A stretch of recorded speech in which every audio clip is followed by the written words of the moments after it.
In today's video, we're checking out the St. Regis Maldives, one of their top resorts and crown jewels. This is from the time capsule and part 2 of our Maldives trip, right after we landed from our Sri Lankan Airlines business class flight.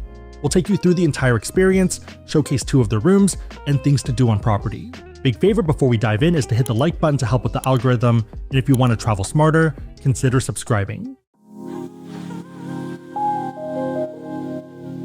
Before even arriving, their concierge team will reach out for your flight information to have someone greet you after customs. Alternatively, if you're coming from another resort or you forgot to respond, you can also just find their booth. St. Regis has a lounge inside the Nouvelou Seaplane terminal called the Great Room.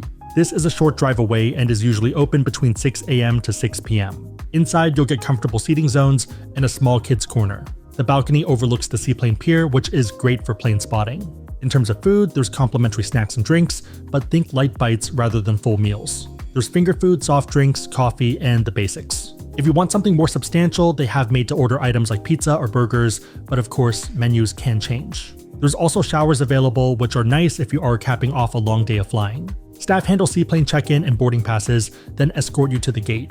They'll usually offer earplugs right before boarding, and I'd highly recommend taking them since it gets really loud. In terms of price, you're looking at $870 per adult for the round trip. Kids between 2 and 11 are at $480 and under 2 are free. Also, there's no way to waive the fee and you can't really get there any other way. They'll usually have 2 to 4 flights per day depending on occupancy, and it's definitely a tight fit. Given how small the planes are, there's also luggage limitations, usually about 50 pounds per person for checked bags. For most, if not all the resorts, you're going to have to either take a boat or a seaplane. The main reason for this is that the Maldives is a unique country, especially compared to what most people are used to. The country is made of nearly 1,200 islands, which are part of 26 atolls. Atolls are basically ring-shaped coral reefs or coral islands that encircle a central lagoon. You can actually see a lot of these while flying, and this is probably one of the most beautiful flights I've ever been on for that very reason. You can also see these atolls on Google Maps, otherwise it's just tiny dots of islands. Zooming out, the St. Regis is one of the more centrally located resorts and is about 45 minutes away by seaplane. The furthest luxury resort is the Shangri-La, about 1.5 hours away. The weather is about the same across the islands, but the south is usually wetter than the north. The one benefit is that the south is usually better for wildlife. This includes tiger sharks, whale sharks, and manta rays. If your goal is to swim with sea life, the best time to visit is during the wet season from May to October. You'll still get sunshine, but expect passing storms. If you're hoping for clear water and to maximize sunshine, then visit during the dry season from November to April. The St. Regis is on Vommuli and is a private island that's part of the Dalu Atoll. In terms of size, it's about 22 acres, so about a quick loop on foot. After landing, the butler team greets you with drinks and takes care of all the luggage. They'll do a quick drive around the island and point out key areas like restaurants and the gym. Otherwise, welcome to your home for the next few days. Hey guys, it's Sebastian, and today we are going to do a room tour of the St. Regis in the Maldives. It is raining right now, and we just checked in, so you can see that it's pretty wet. So I figured, might as well film. It's not like we're going to do anything else for a little bit. I probably will still try to snorkel even if it keeps raining this afternoon, but wanted to do this first and get it out of the way before we mess up the room. So starting off with the room tour, we do have a pretty big room. It's not as big as the one in Bora Bora, but it's pretty sizable, and I honestly think it's a bit more new feeling and more tech driven, so I'm a pretty big fan. We'll go outside afterwards, hopefully. I just don't want to get you guys wet if I don't need to, but let's start over here. So we do have a welcome gift of some strawberries as well as some chocolates, and thank you for your loyalty as a Platinum Elite. We have a gigantic plate of fruits that I can barely lift up. We have some cake here as well as I think a granola bar from the look of it. I probably shouldn't be touching it, but there's that. Over here is a note wishing us a good visit. We have a Mandy over there who I believe is snacking on the food that we haven't taken pictures of. Excuse me? Huh? I think she ate 2 of them. Okay, I should probably take pictures of the other ones before she finishes them. We got some walking coconuts when we got here, but we're pretty much just using them as props at this point. Liquor cabinet, carts that is not free, so be careful, especially if you are scared of the prices, which I think I'm good. No thank you. So I usually like Black Label, but a bit too rich for my blood. If you are someone visiting, I'd recommend reading through this. Not going to do this here because it's probably going to bore most of you, but it gives you a bunch of different benefits and lets you know the schedule for stuff and also how much stuff costs. I'm not sure if you have to be a platinum member, but I believe if you're a member, there is a discount for a massage as well as for a yoga session early on if you are interested in stuff like that. So this is a bit more my style. Free coffee, which we've drank and are working our way through, and also some free teas. We woke up pretty early this morning, so we still are trying to stay awake. Might take a nap too, depending on how things go. This is also paid. This is free. This is nothing. This is also nothing. Gigantic closet, toilet, shower, tub. Hello, that's me. The sink's actually pretty cool. I didn't notice this until now. That it glows like this, or at least I think it's cool. The tub is an interesting shape, so it looks like their spa facility. Yeah, looks really cool. This is another door to the outside. The tide looks pretty high as well because the dock is kind of underwater. And we have a pool and you guys are fogging up, so let's come back in here. Bedroom area and also an iPad, which pretty much controls everything. So if you want to change the curtains, if you want to turn on the TV, you do it all of this. Oh, also some welcome champagne. I'm actually pretty impressed by this TV too. It actually rotates. Initially, I thought it was really weird because it looks like a giant square, but this whole bottom area is actually a speaker. Mandy, is there anything else cool that I'm missing out on? The hat's in the beach bag. Are you eating oranges? Stop, you're giving a tour, right? I think this is a woman's hat. Let me know in the comments down below if I can rock this hat. Hats are pretty cool. Water is free. Make sure you drink the free water, not the expensive water. The amenities kits are actually pretty cool too.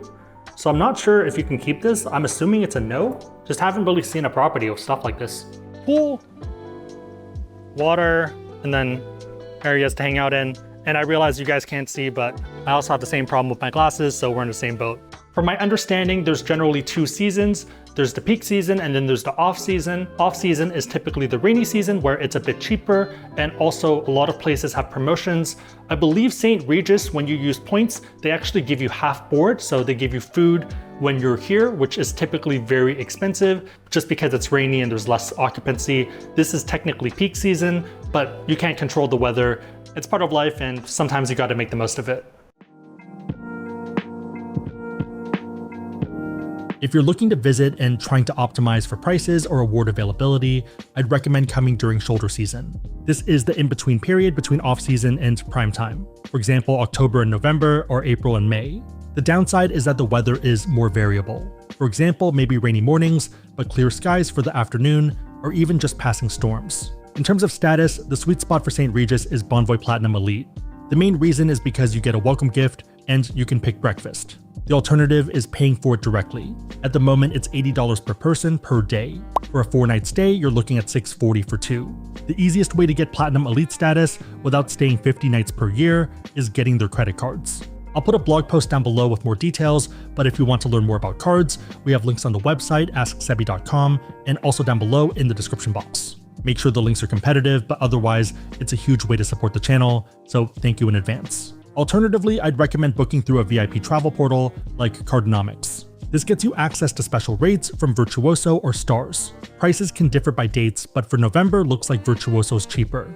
Through Virtuoso, you're getting breakfast every day and a $300 resort credit for the stay. It's not cheap by any means, but ironically might be better than direct, even at 12.3K. For the same room type and same dates, I'm seeing 14.2K on the Bonvoy site. I'm happy to spend 5 or 10 minutes to save almost $2,000, but your mileage may vary. I'll link to Cardonomics down below with the current password if you want to check it out. If you're on team points, at the moment at least, you can book directly into the Overwater Villa for the same price as the garden room. I'll link to a blog post with some strategies if you're looking to use points. Main rationale is that the space changes pretty fast and it's easier updating a blog post than an evergreen video. For a lot of couples, the reason for visiting is to celebrate an anniversary or honeymoon. That usually means a lot of one-on-one time, especially if you're in an overwater villa. One side effect is that the resort feels surprisingly quiet, even when it's fully booked. You'll walk around during the day and wonder if you're the only ones here, but then see 100 people at dinner. That said, there's still a full slate of amenities if you do want some time out of the room. The main pool is beachfront and faces the lagoon. It's spacious, about 450 square meters, with a shallow corner for kids and a separate splash zone for infants. There's daybeds, umbrellas, floaties, sunscreen, and snacks on request. Most guests tend to stick to their villas, so it's never crowded. The Iridium Spa sits overwater with 6 private treatment suites, 2 Ayurvedic rooms, and full wet facilities. Steam room, sauna, cold-drenched showers. The signature hydrotherapy pool, called the Blue Hole, uses warm salt water and pressure jets for muscle recovery. Shared sessions are $75 per person, private ones for 2 are $180. The Vommuli house acts as the wellness and recreation hub. It's designed to look like a banyan tree with each branch housing a different facility: gym, yoga deck, salon, kids club, and a teen lounge. The gym is open 24/7 and stocked with techno gym cardio machines, free weights, a cable station, and mats. Scheduled group classes include HIIT, Tabata, TRX boot camps, and anti-gravity yoga. The Children's Club runs daily sessions from 9 to 1 and 2 to 6 for ages 4 to 12. It's a mix of yoga, crafts, cooking, and games. Teens have their own space in the socialite lounge with ping pong, foosball, console games, and weekly competitions. Outside of the scheduled daily activities, for example at night, you don't need to be a teen to be here. For example, after dinner, this pretty much becomes a 24-hour game room, with the only requirement being that you're 16 plus. There's also an outdoor hardcore tennis court right in front of Vommuli House. If you're more wellness focused, the resort offers sunrise yoga and evening meditation every day, plus seasonal classes like kickboxing, pool cycling, and sound healing. If you're looking for a change of pace from the beach or spa, there are a few low-key indoor options worth checking out. The library is a glass-walled room with a high ceiling, tons of seats, and of course, books. This is perfect if you want to cozy up with a book or cool down during the day. The drawing room is a 2-story building with seats, books, board games, and is often used as an event space. For example, they've used it to host family art workshops. There's also a boutique if you want to go shopping. The salon tucked into Vommuli House offers haircuts, styling, and nail services. Not a must-do, but handy if you need a touch-up before a nice dinner. The St. Regis Maldives is designed around the ocean. While architects modeled the villas after manta rays, the whale bar after a whale shark, and the spa around a circular blue hole pool. Also, let me know if I'm alone here, but the spa kinda looks like a lobster. The theme is marine life, but the execution is restrained and polished. The property layout is compact but intentional. Villas and restaurants are spaced for privacy without feeling spread thin. Biking is the main way to get around. The ride from one end of the island to the other takes about 10 minutes, with alternating stretches of dense greenery and open water views. One thing to note is that the overwater areas don't have guardrails. If you're not a strong biker, you might want to call a buggy. Alternatively, the property is also pretty walkable, and one of the most beautiful places you can probably walk around in the world. There's a wide range of food options here depending on the type of cuisine you want and also your budget. Crust and Craft is a beachfront restaurant that's usually open from noon to 5 p.m. with some evening service days. Expect casual pizzas, sandwiches, and easy daytime bites right on the sand. This is the more affordable option by resort standards and great if you need a snack. You're looking at about $35 for a pizza, poke bowl, or fish and chips, and about $25 for a salad. The next stop is Whale Bar, which is a bar and restaurant, but also a must-visit spot for sunset. Right at golden hour when the sun sets behind the horizon, they do the nightly sabrage ritual. They pop a bottle of champagne with a sword and everyone gets complimentary champagne. It's one of those signature only at St. Regis moments. Tapas usually run after, followed by dinner. The mains here aren't too bad. Most will be between $35 to $80, depending on what you're looking for. For example, a lobster empanada is $32. Cocktails are about $25, which isn't too bad compared to some major cities. Cargo is Middle Eastern. They're currently closed for renovations, but it was open during our visit. We heard good things, but it felt like a bit of a premium given the amount of food. One new addition is Teapon. Tucked away in the jungle, this is the most refined dining experience on property. The food is set menu kaiseki, chef-led, and priced accordingly. Omakase starts at $195 and goes up from there. For example, the Omi A5 Wagyu version is $445, Premium Ocean is $545, and the Hokkaido Snow Beef is $645. Reminder, all of this is per person. If you're looking for Asian but a notch cheaper, check out Orientale. It's a dinner venue with ocean breeze seating. In terms of food, it's Pan-Asian with a sushi bar and a tight list of Chinese and Japanese staples. Think Cantonese steamed reef fish, wok fried Maldivian lobster, mapo tofu, and wok fried rice. Most mains are in the around $60 range. If you're looking to get full on a budget, the pork ramen soup at $36 would be my go-to pick. Alba is the main hub restaurant. This is where breakfast is served. They also have a lunch and dinner service. The menu covers a wide range from Italian to Indian. Expect starters like zucchini salad for $32, Mains like Wagyu short rib for $85, grilled catch of the day for $48, and fancier options like grilled lobster for $140. Sides like naan or bread are in the $13 range. Beneath Alba sits Decanter, the resort's underground wine cellar. It's one of the most exclusive dining options on the island, pairing a 6-course menu with rare vintages selected by the executive chef and head sommelier. The format is private, small group only, and available on select evenings by reservation. Think of it as a special occasion splurge rather than an everyday meal. Expect to pay $350 per person and up. With all of this said, let's take you through some of our experiences. So this is lobster king crab as well as the caviar omelets. And that's Mandy. Pretty good. Is it bad that I want some like Tabasco or something? The caviar omelets with lobster and king crab felt a bit bland to me, so I probably won't be reordering that, but it's a fan favorite for a lot of people. I like all of those ingredients separately, but it didn't work as an omelet to me. Eggs Benedict was good. I wasn't a fan of what's in the middle. Whatever that middle layer was, I'll look at the menu again in a second, but that middle layer was okay, but soft shell crab was pretty good. Eggs were perfect. So Mandy's tempted to order another one of these, so it must be pretty good. Let's give it a taste. Oh, that's really good. I get this one. I like it. Of the stuff that we've ordered.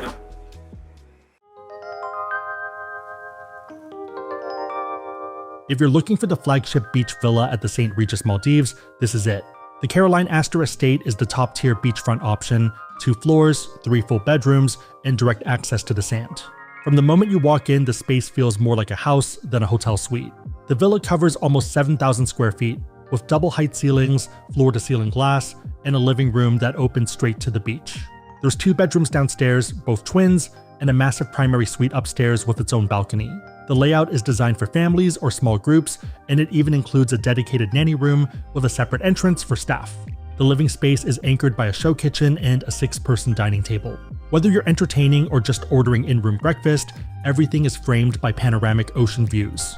The design mixes warm wood, clean marble, and soft beige tones. Feels upscale, but still relaxed enough for a barefoot vacation. Each of the 3 bedrooms comes with a St. Regis signature bed, walk-in closet, and a 55-inch Bang & Olufsen TV. Bathrooms are well-sized with both indoor and outdoor rainforest showers. The master bath steps things up with a marble double vanity and a deep soaking tub.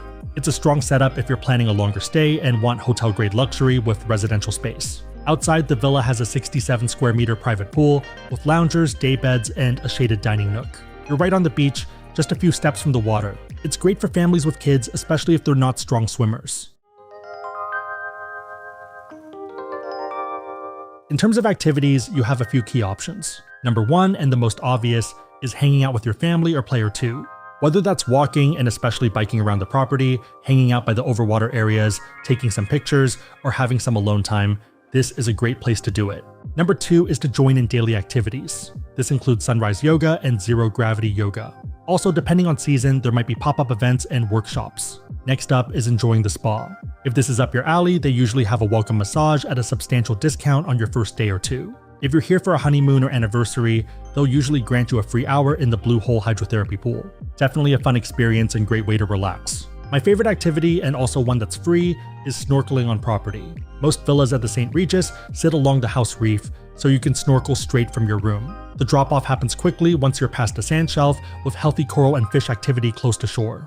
You'll regularly spot reef sharks, sea turtles, eagle rays, and big schools of reef fish, year-round. Visibility wasn't the best during our visit, but I definitely saw a ton of reef sharks by the further overwater villas. Currents can pick up on windy days, so your best bet for calm conditions is to enter near the spa jetty. It's usually the most sheltered part of the island, and that's also where I saw a bunch of mantas. Snorkel gear, fins, and life vests are complimentary. If you want to explore farther out, you can book guided drop-off tours for an extra fee. Speaking of which, for other water activities, there's a dive and water sports center. Lots of options here depending on your budget and what you want to do. A single scuba dive is $90, not including equipment. Sunset traditional Maldivian fishing is $130. Parasailing is $140, and that's what we opted for, since it seemed like one of the coolest experiences on the list, especially for the price. But yeah, tons of options as long as you have the budget for it. Overall, the St. Regis Maldives is one of the more polished, design-forward resorts in the region. It's not just about luxury for the sake of luxury. The property feels purpose-built for couples and families looking for privacy, space, and quiet moments. Whether that's sunrise in your Overwater villa, a relaxing breakfast, spa afternoons, or just biking around the island without seeing another guest. There's tons to do depending on your budget and what you're in the mood for. Whether that's spending 3 hours a day snorkeling, parasailing, and seeing the resort from the sky, or multi-course dinners under the stars. Nothing feels forced. You can let the island set the pace. Again, if you're planning your own trip here, I'd recommend having Platinum Elite status for the free breakfast. If you want to learn more about cards for it, we have links on the website asksebby.com and down below in the description box. If you're paying out of pocket, I'd use a VIP travel portal like Cardonomics to stack perks and potentially find cheaper rates. I'll link to that down below with the current password. If you made it to this point, leave a shark emoji in the comments down below, and I'll try to heart it and respond. 3 questions: what are your thoughts on the St. Regis Maldives? Which restaurants would you eat at, and what's your budget for meals on trips? Also, which activities would you do, and how do you think about spending here? Let me know and everyone else know in the comments down below. Big favor thumbs up, share this, but otherwise, hope you liked it. See you on the road.